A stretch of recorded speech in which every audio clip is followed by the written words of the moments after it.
Tahukah Anda bahwa hutan rakyat meskipun berskala kecil memiliki peran penting dalam mitigasi perubahan iklim?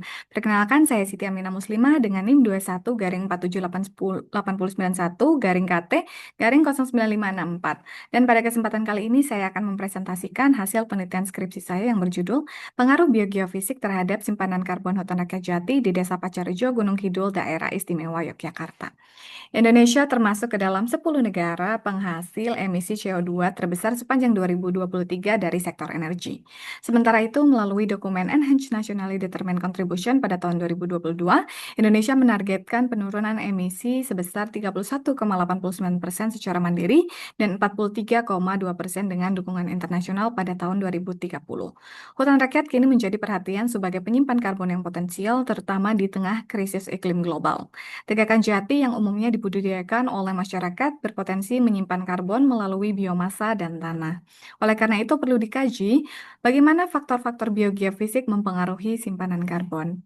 Penelitian ini bertujuan untuk mengestimasi potensi biomasa dan simpanan karbon pada tegakan jati, mengukur kandungan karbon organik tanah, serta menganalisis pengaruh variabel biogeofisik terhadap simpanan karbon secara parsial dan simultan. Metode yang digunakan adalah survei lapangan dengan pengambilan data biomasa menggunakan pendekatan alometrik dan pengambilan sampel tanah untuk analisis karbon organik.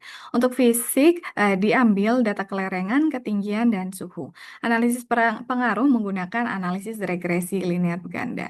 Hasil penelitian menunjukkan bahwa potensi biomasa tegakan jati sebesar 28,73 ton per hektar, simpanan karbon 13,5 ton per hektar, serapan CO2 sebesar 49,55 ton per hektar, dan produksi CO2 sebesar 36,02 ton per hektar. Karbon organik tanah tercatat sebesar 52,63 ton per hektar, dan angka simpanan karbon ini tergolong rendah di bagian tegakannya. Secara simultan, variabel biogeofisik berpengaruh signifikan terhadap simpanan karbon, namun secara parsial hanya dBH, kerapatan tegakan, dan kandungan C organik tanah yang menunjukkan pengaruh signifikan. Penelitian ini diharapkan digunakan sebagai referensi atau bahan pertimbangan bagi para pemangku kepentingan dalam merumuskan kebijakan yang mendukung pengelolaan hutan rakyat secara berkelanjutan. Demikian yang dapat saya sampaikan. Terima kasih atas perhatiannya.